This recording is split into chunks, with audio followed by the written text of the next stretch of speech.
What's going on, everybody? King of Dragons 5000 here, coming at you with another figure review. Today we'll be having a look at the Hasbro Power Rangers Lightning Collection Mighty Morphin Yellow Ranger.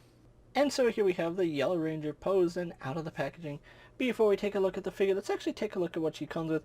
The Yellow Ranger does come with two different head sculpts. She does come with a helmeted head on, which does look really nice. She does come with an unmasked Trini head, which is beautiful. She also does come with two pairs of hands. She comes with a pair of grip hands. She comes with a flat left hand. And then she comes with a pistol grip right hand. She also does come with her two power daggers, which do fit into either of her grip hands. She does come with a blade blaster, which of course does fit in her hand, or it does fit on her side holster. And then we do get two yellow effects for her power daggers. All these accessories do look really nice, and I am glad they included them. Really do like the Trini head sculpt. That's probably going to be my preferred way to display her. But anyway, with that out of the way, guys, let's actually have a closer look at the Yellow Ranger. And so here we have a closer look at the Yellow Ranger, and I really do like the helmet on this figure. Really like the way the black is glossy and it does shine in the light. Up against the silver, it does have this really nice look. A little unfortunate that because of how glossy the helmet is, some of the detail does get lost in the shine, but we do have some detailing right here on the helmet. You can see the ears of the saber-toothed tiger right there. Really do like the silver nose, the silver mouth, and of course the silver teeth that come down over the helmet. Really nice helmet, and one thing I do like is that Hasbro has done an amazing job with these helmets.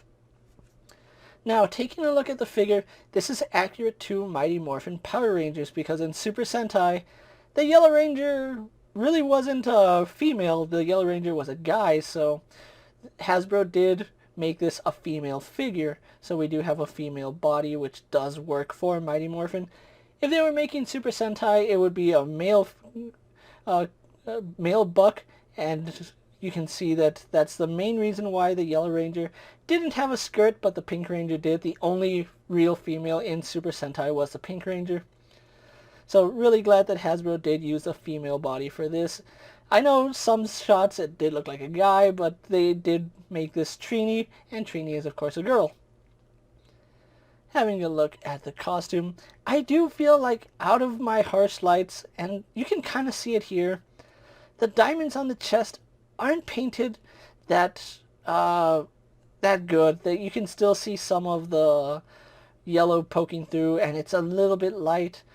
They could have used more white paint just to give that a little more definition, because the neck is done really well, but the diamonds aren't done well at all, and that's a little bit unfortunate. That's something I am noticing throughout all the ranges, is that diamond pattern isn't getting painted enough.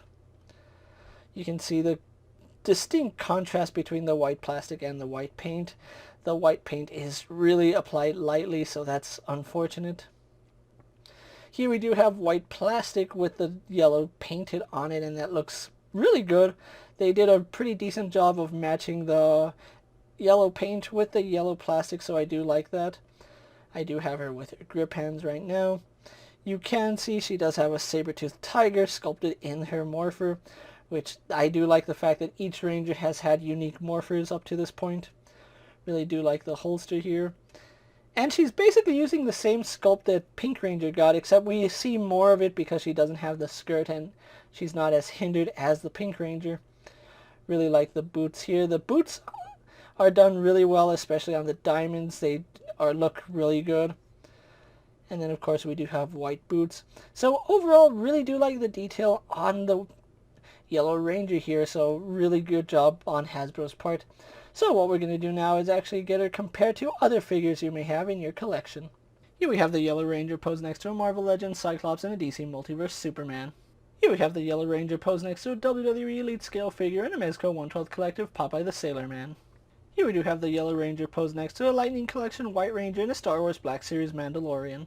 Here we have the Yellow Ranger posed next to the Red Ranger and the Pink Ranger.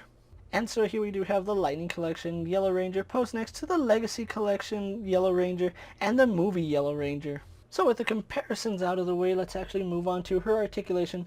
She does have a ball hinge in the head, so if you were to take off her helmet, we do have a ball and we do have a hinge. The helmet has very little head tilt, and only moves up and down slightly. On that hinge, it does go back and forward. Because of the way the helmet's sculpted, it does hinder that range a little bit, but we do have left and right articulation. We do have a really generous butterfly joint, which is something we don't see too often on female figures, so I do appreciate that. Arms do go all the way around.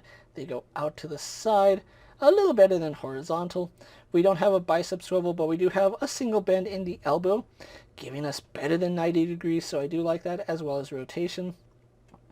No glove rotation, but we do have a hinge and swivel at the wrist, and it's the same for both arms. She does have a ball joint in the torso, which doesn't really move all too much. You can see it does go back and forward a little bit, goes side to side, does rotate. Then we do have a reverse ab crunch, which leans back about that far, leans forward about that far. I think the upper range could have been just a little bit better. Legs do kick forward, all the way forward, go back, kick out to the side, good enough. We do have rotation at the thigh, double bend at the knee, works just fine, so I do like that. Rotation at the boot. We do have a hinge in the ankle, which goes back, forward, and of course forward facing pin for rocker ankle. So overall, really like the way this figure came out. So what we're going to do now is get her posed for my final thoughts, and then we'll wrap up this review. And so here we do have the Mighty Morphin Yellow Ranger posed for my final thoughts, and overall I think Hasbro has done an amazing job with this figure. It is a little bit unfortunate that they weren't able to get a full face scan for this figure. I'm pretty sure that when they did the face scanning it all had to be digital, because unfortunately the actress who originally played the Yellow Ranger did pass away, which is really tragic, but I am really glad they were able to incorporate her face into this figure, and they captured her likeness really well for what they were given.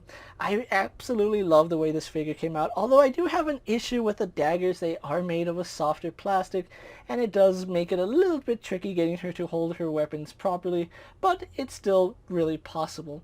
Now, if you are looking for the Yellow Ranger, I do know that she is one of the harder figures to come by. I have yet to see this figure released in stores, or if she has been, she's always the first one to be taken by collectors.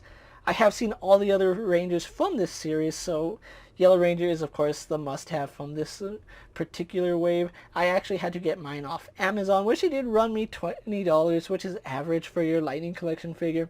If you can find this figure and you're a fan of the Mighty Morphin Power Rangers, definitely pick this figure up. It will be a great addition to your collection. With that being said, guys, I'm KingofDragons 5000. Don't forget to like this video, leave a comment, subscribe to my channel. Go check out all my other action figure reviews, as well as all my other Lightning Collection videos. Hopefully you find them informative. As always, if there's a figure you would like to see me review, let me know down in the comments, and if it's in my collection, I'll definitely have a look at it. While you're at it, check out my Instagram account for new and exciting action figure photos, and as always, ring that bell to be notified every time I upload a video. Until next time, guys, I'll see you later. Take care, everyone.